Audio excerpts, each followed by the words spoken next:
Antes, Pablo, la gente no te conoce. ¿Quién eres tú? ¿De dónde vienes? ¿En qué usas el tiempo libre? Cuéntanos, ¿quién eres? Gracias, Sergio.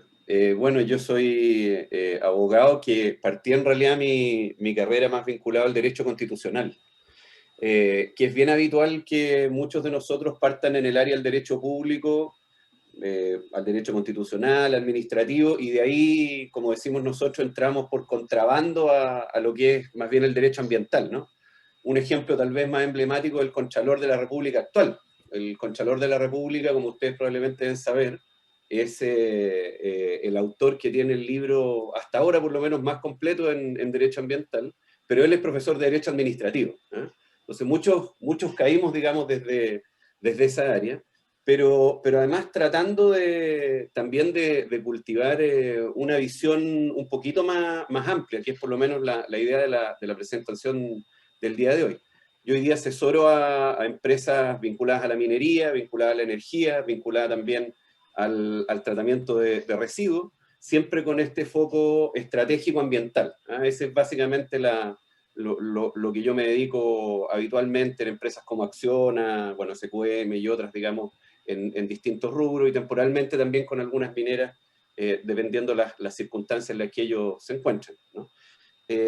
Si yo tuviera que plantear una pequeña frase de introducción, eh, las empresas en general con las que uno habla en los distintos rubros, y la minería no escapa a ello, es que hay un gran nivel de desorientación, ¿eh? Esa desorientación genera incertidumbre y la incertidumbre genera miedo.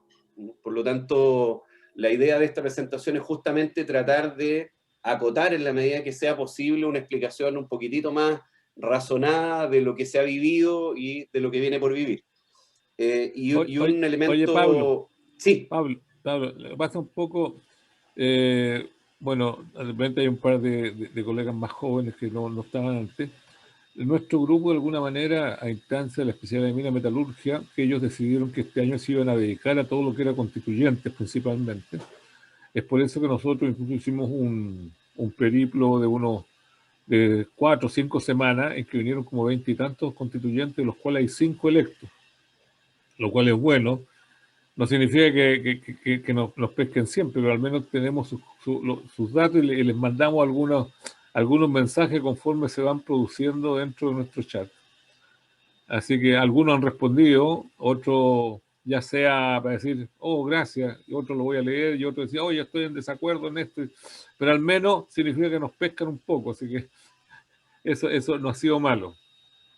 Dale nomás, era un poco para explicarte sí, ese tema. y yo creo, Sergio, que es bien importante, además, porque por lo menos en los distintos lugares donde se trata de llevar adelante iniciativas vinculadas a esto, a cooperar, digamos, al proceso constitucional, yo creo que lo más nefasto que le puede ocurrir al proceso constitucional es que lo dirijan los abogados, ¿ah? Yo creo que ese es un error, ¿ah? Porque en definitiva la Constitución regula todos los campos de una comunidad social. Por lo tanto, si no hay una multiplicidad de disciplinas que aporten y que después tenga una traducción constitucional, la verdad que yo creo que podemos estar en un problema un poquitito complejo, ¿ah? Voy a tratar esto en la presentación, así que voy Comparte a nomás si tienes los iniciarla, digamos, datos, ¿no? eso, dale.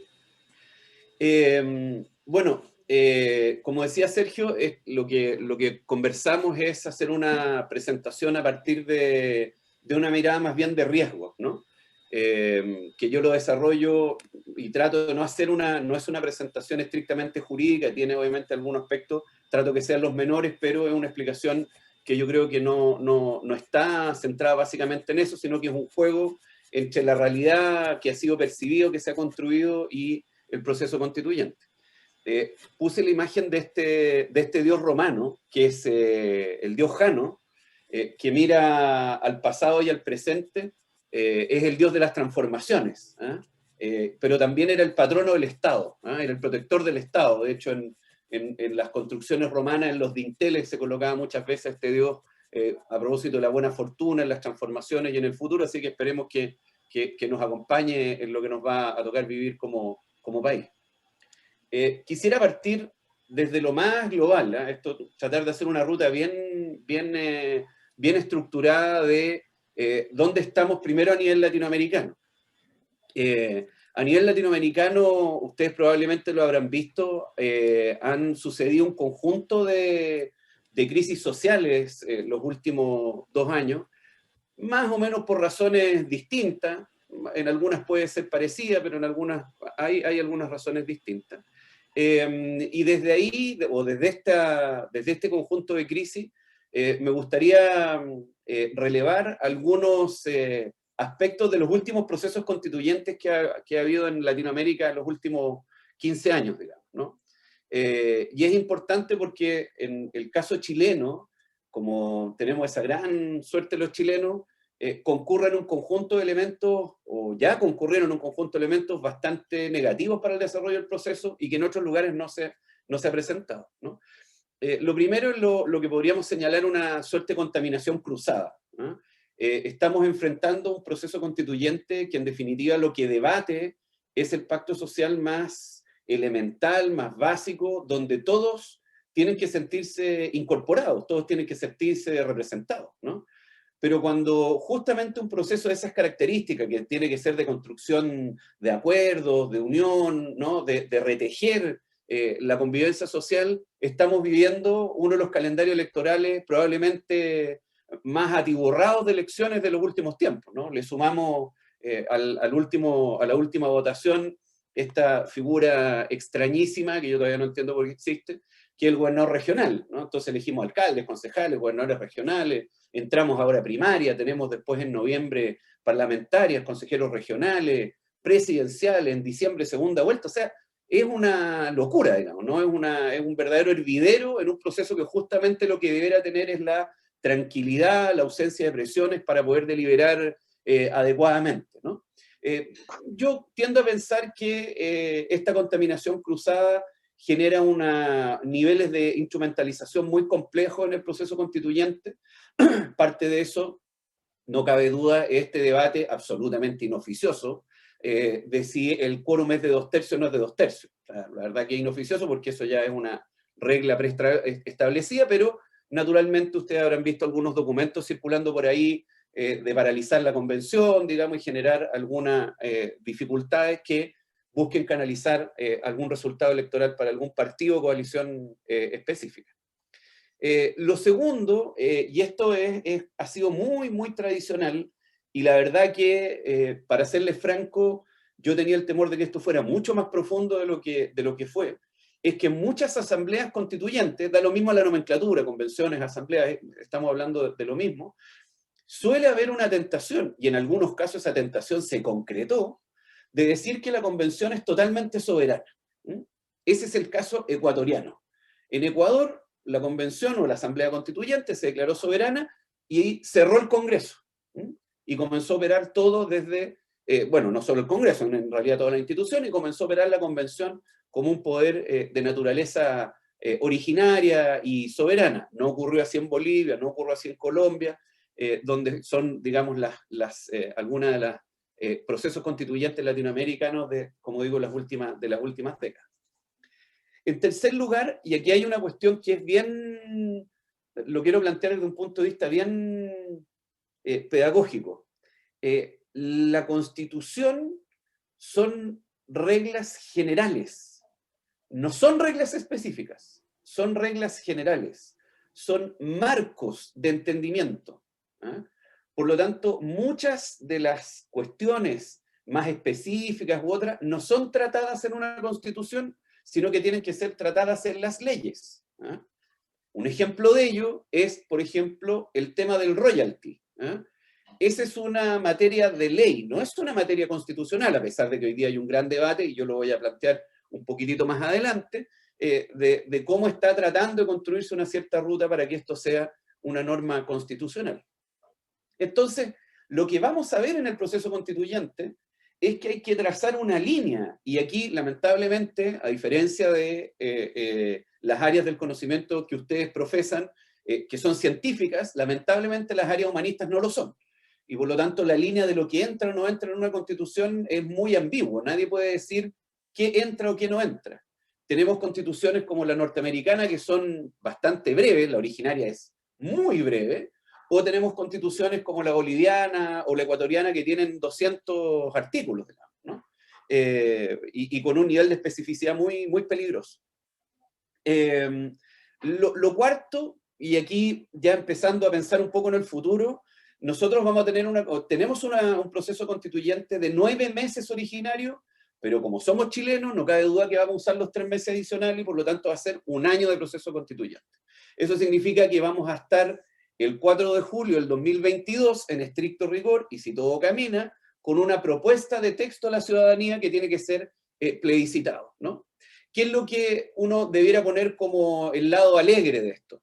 Que uno debiera tender a confiar, o lo que muestra la experiencia, es que en la medida que los constituyentes van conviviendo más unos con otros, se van conociendo, se van cayendo algunos mitos, de alguna manera eso va facilitando el diálogo. Por lo tanto, el tiempo de 12 meses es un tiempo bastante razonable para que esas condiciones humanas, digamos, permitan que tengamos un texto bastante más integrador, digamos, de lo que muchos tememos que pueda ocurrir. Un quinto elemento es las construcciones de una suerte de constitución corporativa. ¿Ah? ¿Qué quiero decir con esto?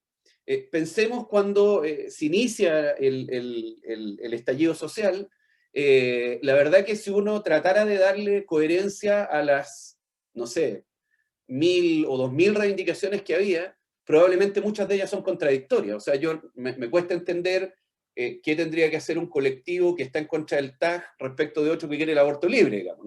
Como que no conversa mucho, ¿no?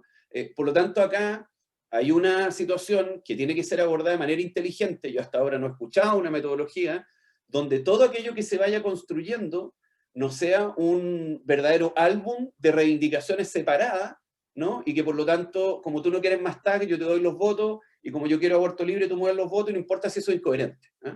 Ahí hay un riesgo que es bastante importante y general. Y finalmente, bueno, el tema del mecanismo y el quórum lo quise relevar porque efectivamente ha habido un debate sobre esto, el quórum del tema de los 2/3, pero el tema del mecanismo también es importante y entra ese debate ahora, ¿no? El mecanismo es el reglamento en la práctica, ¿eh? Vale decir cómo se va a desarrollar el debate, en comisiones, escuchando a la gente, pienso en las organizaciones profesionales o en las organizaciones gremiales. ¿Cómo se va a desarrollar eso? ¿Eh? ¿Cómo va a lograr el proceso incorporar esas voces? Porque lo que no puede ocurrir, ¿no? Porque particularmente por algunas listas que reivindican tener la voz del pueblo, no puede excluirse a que la ciudadanía, que en definitiva tenga ciertas visiones distintas, pueda también plantearlas en este proceso. Bueno, los estallidos sociales, ustedes lo deben haber visto todo por la prensa. Hubo en Perú, ¿no? un estallido muy complejo en el marco de la corrupción. Hubo ahora en Colombia, hay todavía algunos estertores de la situación en Colombia, produciendo cuestiones más bien económicas. Pensemos que es un país que está saliendo de una guerra extensísima interna, ¿no? Le queda todavía así enfrentar lamentablemente la guerra con la droga, pero por lo menos desde el punto de vista político eso está más despejado. Nicaragua, los niveles de autoritarismo, están casi todos los candidatos detenidos. Bolivia, que terminó con la renuncia del presidente de la República. El Salvador, ¿no? Que ahora hay un enfrentamiento muy fuerte entre los partidos tradicionales y el presidente Bukele. Y Ecuador, que también se generó por razones socioeconómicas y que terminó incluso con el presidente, el expresidente ya, Lenín Moreno, saliendo de Carondelet, del Palacio de Gobierno, digamos, para poder seguir gobernando. Terminada esa fotografía latinoamericana para que entendamos que no estamos solos, que no somos los únicos, que hay ciertas cuestiones que no son muy comunes desde el punto de vista social, cultural, hay que asomarse a cuál es el origen del proceso constitucional.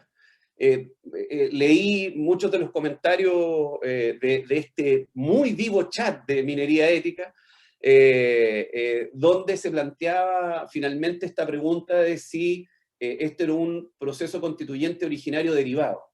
¿Qué quiere decir que sea originario? Es como cuando uno hace tabla rasa, no ha existido nada y por lo tanto prácticamente se parte de cero con todas las potestades, y derivado quiere decir que viene de una cierta institucionalidad anterior.